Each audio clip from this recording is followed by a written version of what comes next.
Thank you so much for joining us today. My name is Samantha, and I am in client services here at the Retirement Group. I moderate these weekly webinars. In just a moment, we're going to be joined by our advisor, Patrick Ray, and he's going to be speaking to Raytheon employees about the emotional journey you embark on as you select your retirement date and how these emotions could potentially affect your investment decisions as well as your financial future. Before I bring Patrick on, however, I would like to just remind you very quickly, although we work very closely with both active and retired members of Raytheon, the retirement group is not affiliated whatsoever with Raytheon. We are a completely independent group of financial advisors. After Patrick's presentation, I will jump back on with him very quickly to ask him any of the questions you may have entered into the Q&A chat throughout his presentation. Please feel free to ask away. It is 100% anonymous, and we will answer as many of your questions as we can, time permitted, of course. And with all that boring stuff out of the way, let's bring on our speaker today, Patrick Ray. Hi, Patrick. Thank you for the introduction, Sam, and welcome everyone to today's presentation. Today I have a topic that, boy, oh boy, it deserves all kinds of attention with respect to one of the most important financial decisions that you have to make, and the emotions and a lot of times the anxiety, and unfortunately, sometimes what leads to regret or sadness because of decisions that are made from either inaccurate information or the lack of planning. And so, boy, we've got a lot to cover with respect to those topics because we like to get into that with our folks to provide them as much value as possible. And so, in case you are new to our webinars, we are the Retirement Group. We've been in business for over 30 years, and we have a team of combined professionals, of which I'm one. I've been in the business for close to 25 years now, and we have offices all across the country with the ability to help individuals who are currently or had been working for Fortune 500 companies and had either planned on or are transitioning into retirement. And one of the things that you might find useful amongst the webinar topics that we cover on a regular basis is there'll be some links into the chat that you can get access to some of the things we've recorded in the past.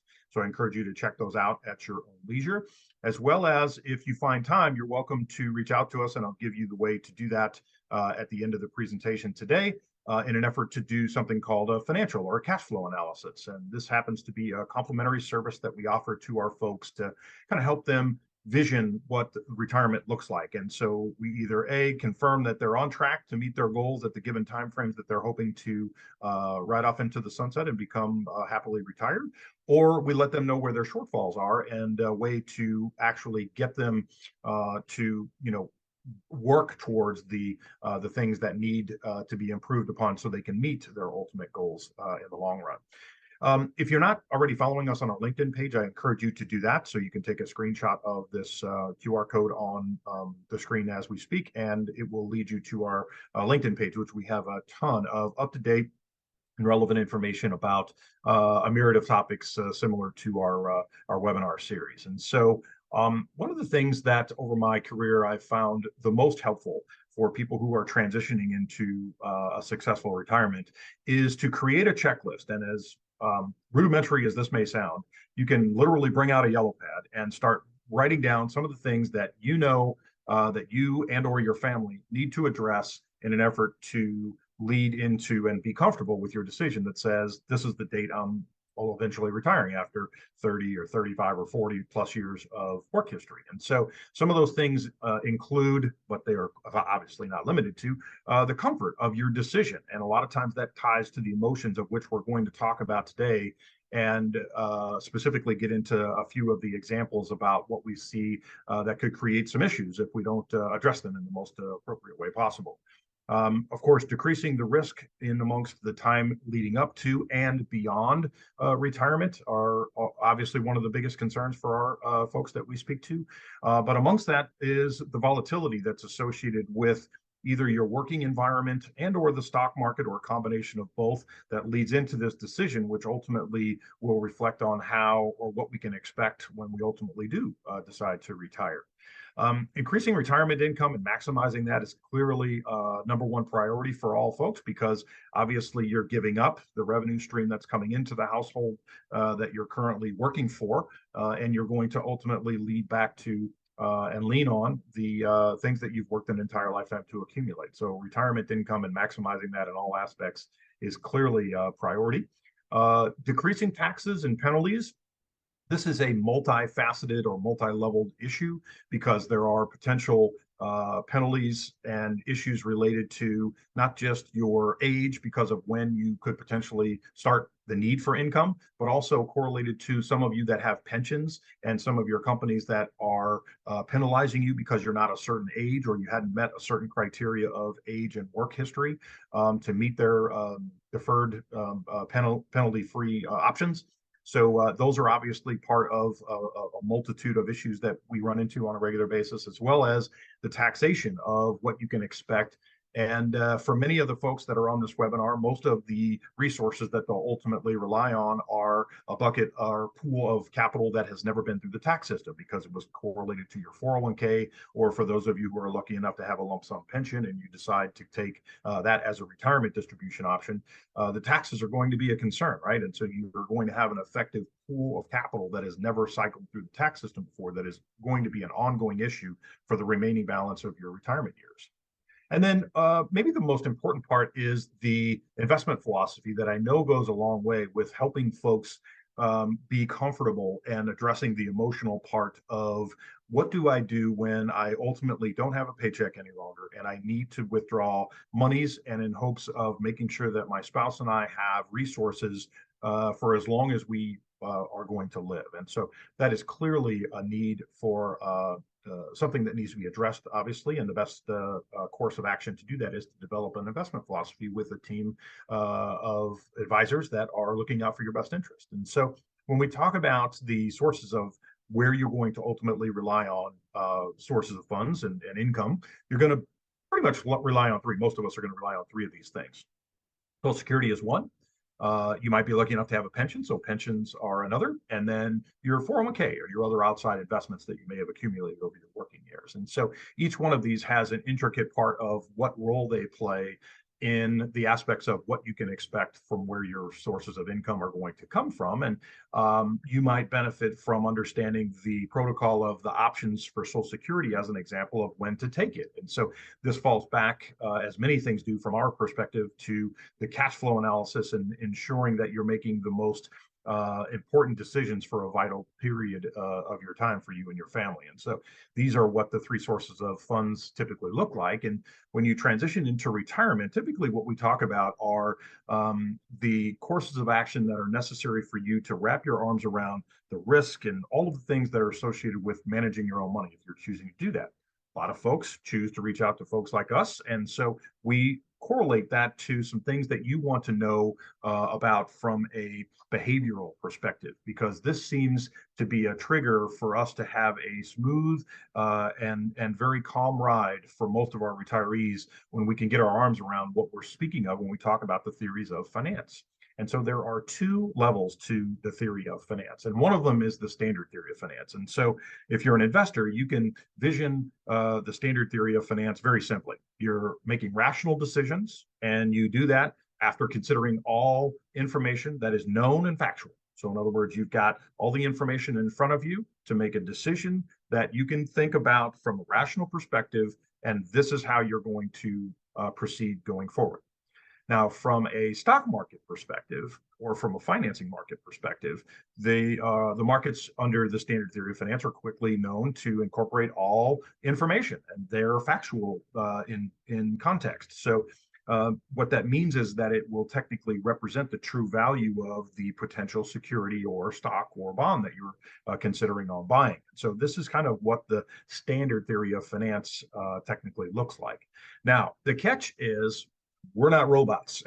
And as humans, we have a tendency to allow our emotions to drive our financial decisions. And this, if all things were equal, we would want to avoid at all costs, which is the inability to think from a business and focus on the facts of why we're doing something from an investment perspective or from an income perspective or from a longevities issue, or there's all kinds of measures that we need to consider. But the behavioral theory of finance provides us an overlay to what we would think would be rational and standard. And so unfortunately, we know in real time, investors are not rational. We don't typically think on a rational basis. We have a known party of friends that are coming over for the weekend and we're looking to upgrade our television. And so, boom, we just go out and we buy a television. And sometimes we do that on the credit of the store that we're buying the television from. And so that's an emotional and impact type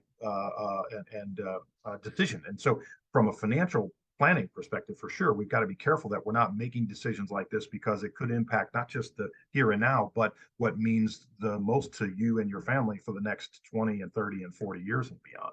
And so, because we're known to not often act rationally, that we're often acting on impersonal or imperfect information, which is another problem.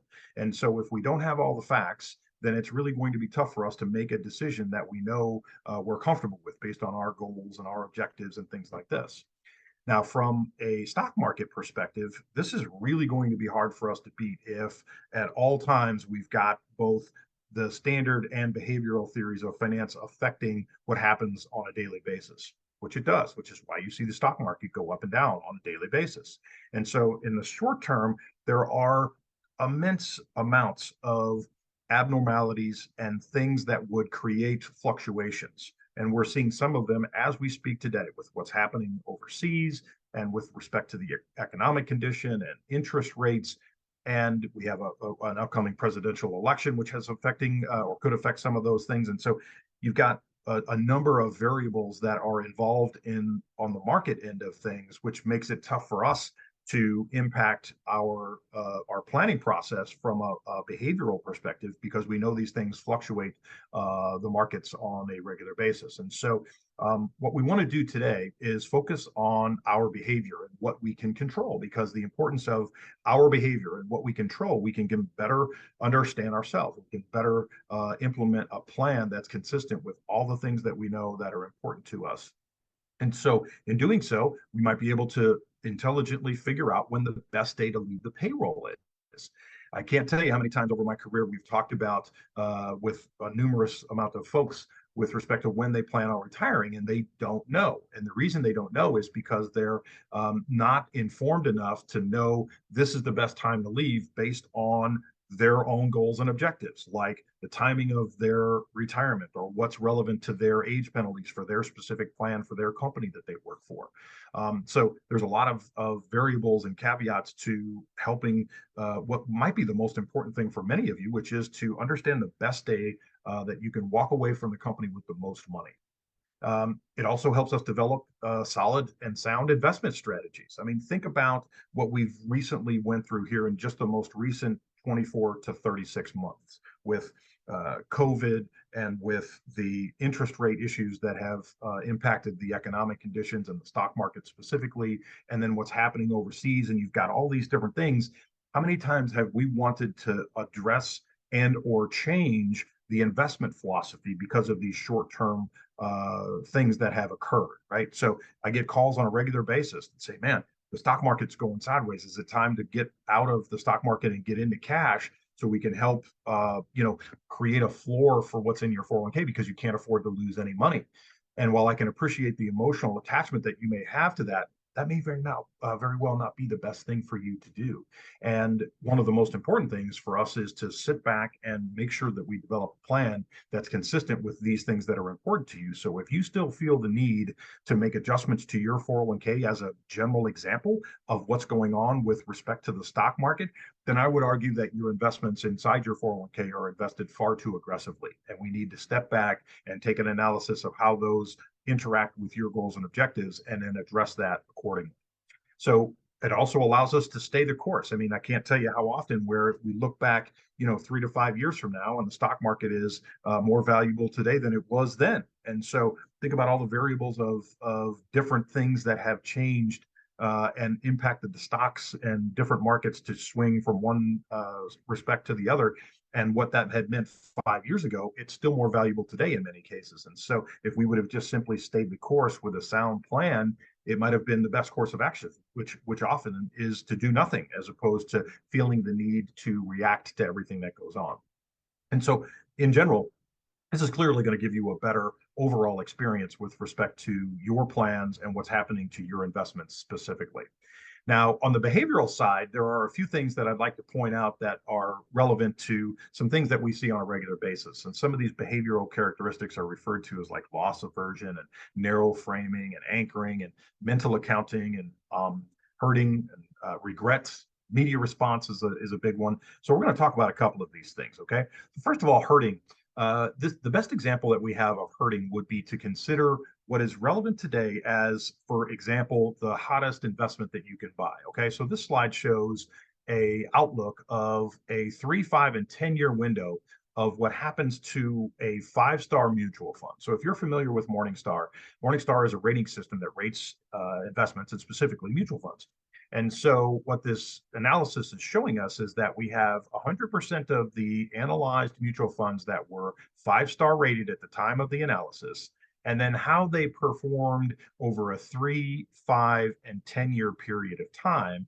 And ultimately, in the end, only 14% of those hot funds or what was the thing to buy at the time is still relevant to be equivalent to a five-star performing mutual fund. And so this is disturbing to the extent where a lot of folks think that that's the time to be buying into these particular investments. And we can show you heaps of data that show that that's probably not the smartest thing for you to do in the grand scheme of things. And so clearly, this is one of the behavioral characteristics that we see on a regular basis, and maybe the most common one to avoid at all costs if it's possible. The only way to do that, of course, is to have a plan, and that's what we're here to do to help. So, loss aversion is another one. And how many times do we speak to people on a regular basis that say we're only willing to gain 2 to 2.5 times, which is effectively the average of what they would risk in an effort to be comfortable placing that bet, because most people don't like to lose money. So if you're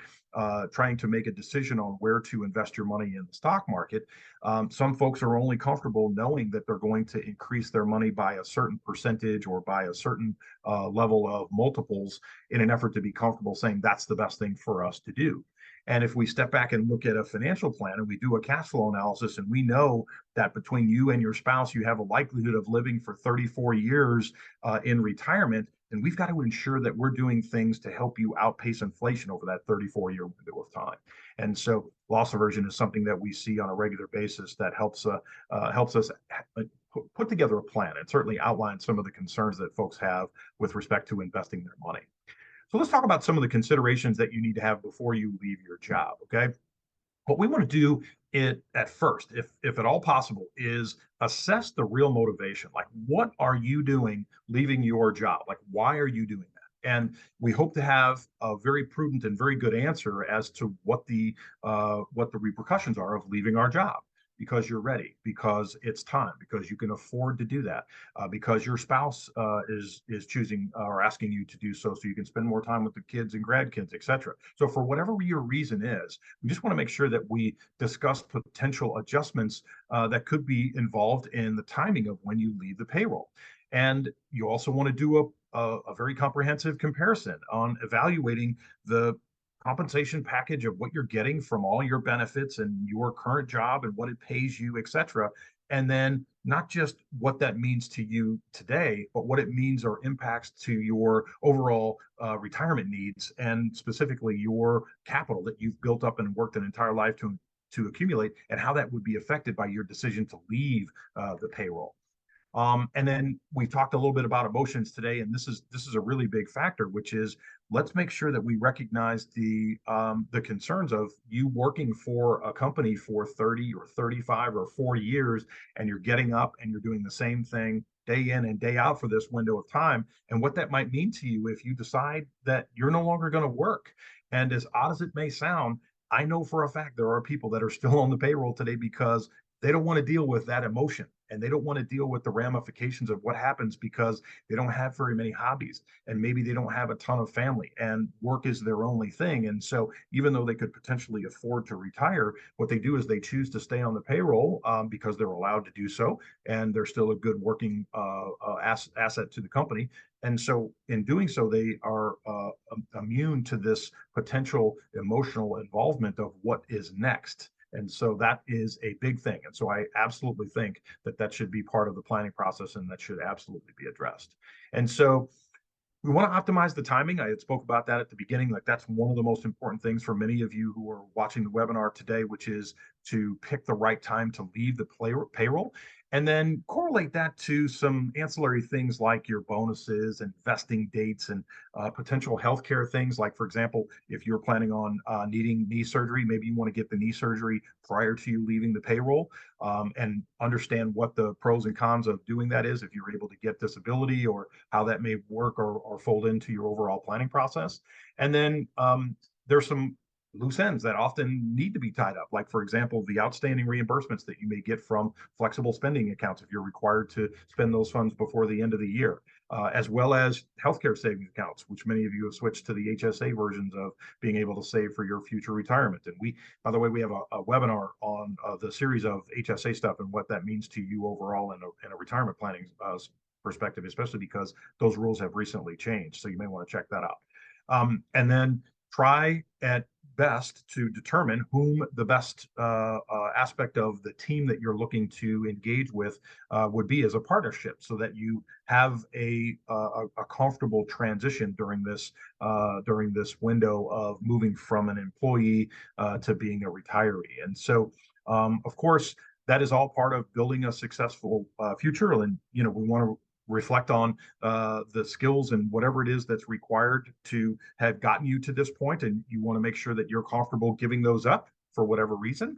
And in the needs or aspects of moving on, some of you may be considering changing your careers or just moving on to a different opportunity, which is great. Just understand that there's some caveats to that and how that may impact you. And often we see this in this transition where people are getting laid off or they're getting surplused from their positions at their current employer. And it puts them in a tough spot because they hadn't planned on retiring. And some of them are my age or younger. At 52 years old, it would be pretty unfortunate if I was told I didn't have a job and I wasn't planning on retiring at my age. And so from that aspect, we've got a lot to consider on what's necessary to move or transition into a whole nother world of what you're giving up, like seniority and vacation, and what all those things mean to the big picture of the planning process.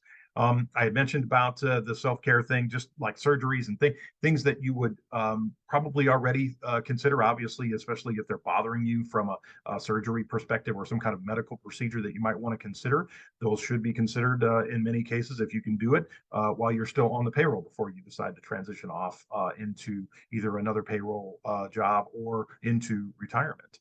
And then the goals that you have could be established through a plan, through a partner of someone like us, for example. We're here to help. And in case you don't know what some of these general things are, we can help you facilitate your concerns and thoughts into an overall plan, because that is easily, in my experience, one of the best tools that you can have at your disposal, which is to transition into a successful retirement by understanding the things that are important to you. And some people need help in an effort to develop that. And so we have a cost effective way to do that, because we do it on a no expense basis to you. So quick takeaways from what we had to talk about today is, if you hadn't already figured out, you try at your very best to remove your emotional decisions from your financial and retirement planning decisions. Listen, folks, retirement is the second most stressful event that you'll ever have to go through. And unfortunately, number one is losing a spouse. Okay. So this is a really, really big deal. And it's very, very emotional and stressful to many of the folks that we talk to. And so you have to do your best at all costs to remove the concerns that you have about emotionally making one of the most important and biggest financial decisions that you ever have to make. Understand the pros and cons of either leaving or staying, right? It may be time to do some self-reflection as to what the best thing for you to do is for your family, for your health, for your financial well-being. And even though you may have had it up to your eyeballs with your company at 58 years old, maybe the best thing for you to do is to work until you're 60 or 62 or even 65. And so the planning process hopefully will help you pinpoint the best time to retire. And that's the purpose of one of many purposes of going through the analysis, which we're delighted to do. And then make sure you do your homework, right? Make sure you take the time to consider all of the things and others that we have spoke about today to help you plan and achieve financial success in retirement. Because most people who are over the age of 50 do not have a written financial plan. And there's just no excuse for that because we do it for free. And so we're willing to spend some time with you if you're willing to spend some time with us. Okay. And the way you do that is by reaching out to us at either um, emailing us at info@theretirementgroup.com. You can call our 800 number, which is 800-900-5867. And or you can take a picture of the QR code that's on the screen to the left. And what that will do is get you to a calendar where you can choose a 15-minute interval of time at with an advisor that's close to you. And so we can do our best to start facilitating the ideas and things that would help you gauge where you're at financially and how to transition into a successful retirement. And lastly, again, here's the LinkedIn page if you're not already following us on LinkedIn. So I encourage you to do that for sure. And with that, what I'd like to do is turn the presentation back over to Sam to see if there's any questions that we may be able to answer before we let you go for the afternoon. Sam? Hey, Patrick. Yes, let's answer some questions. Okay. Number one, I'm feeling somewhat betrayed by my company's return to office policy. How can I form a solid plan to navigate toward SPE if I'm laid off? Ugh. Wow, how brutal is it to just be told that, it's okay for you to work from home, and then all of a sudden, bam, you got to go back to work. And I know also on top of that, some of you are dealing with other issues of your jobs being transitioned into a different location, which is even worse, right? So, look, the best advice I can give you is when you're when these needs are in the forefront, right, it creates some urgency. And what you have to be careful of is using your emotions, as we talked about today, in allowing that to drive your decisions. And so one of the most important things you can do is to create a retirement plan that's consistent with all of your goals and objectives as we speak today, and then simply use that as a template to ensure that you're on track to be comfortable whenever it is that you decide to retire. And so everyone is different. Everyone has different needs, and they have different timetables, and they have different planning aspects. Some are married, some are not, and some have children, some do not. And so all of these create different variables for every single person. So it's really important for you to take into consideration what's important to yourself and your family and your situation, and build off of that by creating a plan that's consistent with all these things that are important to you. So I hope that helps. Ready. Thank you, Patrick. This next one, I'm a little embarrassed that my 401k declined so much compared to some of my colleagues. What can I do to help alleviate some of this stress? Boy, this is tough, right? I mean, I think the first thing I want to say is you have to be very careful about comparing your financial situation to anyone else's, right? Because that other person may not have told you that they put all of their money in one given environment or one given area of the stock market. And maybe at the time you talked to them, that particular area was doing well when the other areas of the stock market was not doing well. So it looks like he or she is a hero from the decision that they made, right? So from a declines perspective, there's a couple of things going on. Maybe you have company stock inside your 401k, and that company stock is not performing as the markets are performing, or it's either better or worse. And so that would be something that might be a red flag. If you're concerned about that, we would probably want to take a look at that. And then maybe even as a holistic view, concern ourselves with if we're just simply taking too much risk overall, right? I had mentioned this a few minutes ago, which is you got to be careful about feeling the need to react to every piece of information that happens on a daily basis, especially with respect to what's happening to the stock market. And so because of that, we want to make sure that we've got a sound plan and that your 401k has the solutions within the framework of that account to meet your overall plan. And that way you don't feel the need to be concerned or have anxiety because maybe your account is down a little bit because frankly, the stock market is down. And so that might be a normal course of action in a given day or week or month, for example. So I would say in this particular case, I probably would encourage you to do an analysis on the actual holdings that you have versus the risk that you're comfortable taking and confirm that those two things are in line with one another. That's for sure. I do apologize if you're hearing the jets go over us at the moment. We are near Miramar Air Force Base, and I think they're Yeah. They're flying around. So I apologize Ah. if you can hear that a little too loudly. All right, Patrick, thank you. Number three, with the stock market's downturn and the issues going on overseas, it's causing me some anxiety. Would it make more sense to push back my retirement date? Yeah, this is a good one, right? I mean, we're getting ready to run into a presidential election, right? There's a whole bunch of stuff that's going on overseas, as you pointed out. Um, Listen, I would never tell anybody that it's a mistake to continue to work in the general aspect of planning, right? If you're working, yeah, I mean, in theory, you're bringing in the funds that you need to live off of, which allows you to postpone removing any of your capital from any of your investments. So, frankly, the longer you do that, the better. Forget the fact that there's weird stuff happening overseas, and we're in a kind of an odd time in our economic condition, et cetera. I think the bigger picture is making sure that when you're ready to stop bringing in income, it's because you're comfortable relying on the sources and things that you've accumulated over your working years for the rest of your life. And so that's a big decision, and that's why I said, from an emotional perspective, this is one of the most important things that you have to decide on. So because the stock market is down, look, the stock market's going to be down when you're retired too. So let's be crystal clear. If you have money or the need to have money in the stock market to help you outpace inflation during your lifetime, we can almost guarantee, because there's not very many guarantees in our business, but the stock market is going to change values, and it's going to happen when you're retired as well. So you have to be prepared for that on both fronts, right? On the front of when you're working, as well as when you lead into retirement. And so I think that the big picture of how those interwork or intertwine with your goals and objectives is the bigger concern. And there may need to be an adjustment made on either the level of risk you're willing to take in your assets or the timing of when you decide to leave the payroll, because it just may simply be best for you to keep working for a while. All right. Fourth one, I empathize with some of my past coworkers who are now struggling retirees. How can I remain hopeful yet rational about my own decision to retire? Well, that's a great question. Again, I would caution you to be careful about friends and coworkers or anybody else who retired or who's still working and how they have their 401k invested or what they're doing with their retirement, et cetera.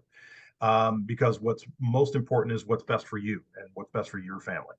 So, having said that, though, I can appreciate that you empathize with some coworkers who maybe they were asked to leave the payroll, and maybe those people, in addition, couldn't find employment. Because I know some folks like that. I have them as clients, and so that's pretty unfortunate, right? So, I think that in the big picture, having some empathy with those folks is clearly understandable for sure.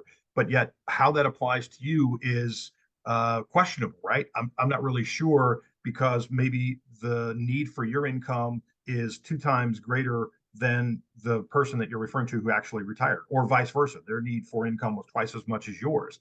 And they were single where you're married and you have an additional spouse's retirement to help offset some of those concerns. So there's, a lot of moving parts and a bunch of variables that are involved to concern yourself with. And I think the most important thing you can do is to do your best to create a foundation with the planning in place so that you're comfortable that when the decision arises, or maybe the decision is made for you because you expected to retire at 60, but at 58, the company told you that you had to go.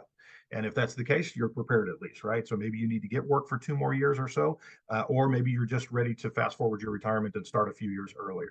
But either way, the planning process is the easiest solution to all these concerns for the most part. Alrighty, Patrick. I think we only have time for one more. So there is going Okay. to be a link in the chat that you can click to book an appointment with Patrick or one of his colleagues after this. I do apologize if we didn't get to your questions today. We like to respect your afternoon. Patrick, last one. I have some fears about inflation affecting my 401k. What steps can I take to safeguard it? Well, yeah, that's a great question. I mean, look, history has shown us that the best tool in our arsenal to outpace inflation is the stock market, right? The problem is that some people don't have the appetite for that, and I can totally appreciate that, right? So what we have to do is find the mix of what's right for you. And so while the unfortunate scenario of declines that occur, which happen obviously, and some of the recent activity has shown us that with what the stock market is doing as we speak today.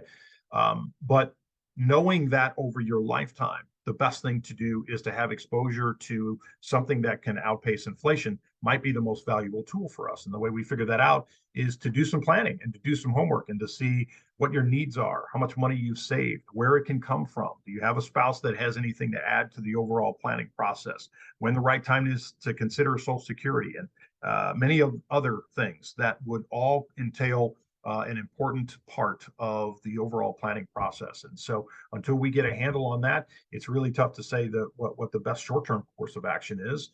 And what we would hope to do is to have a good, solid formed plan for the long term and adjust accordingly as we need it, as life events happen and as things occur. All right, Patrick, that was it. Great. Well, we certainly appreciate your time this afternoon, folks. Thank you very much for joining us. We certainly hope you got some value out of what we had to talk about today. And until next time, we'll see you. Take care. Thank you, everybody. Thanks, Patrick.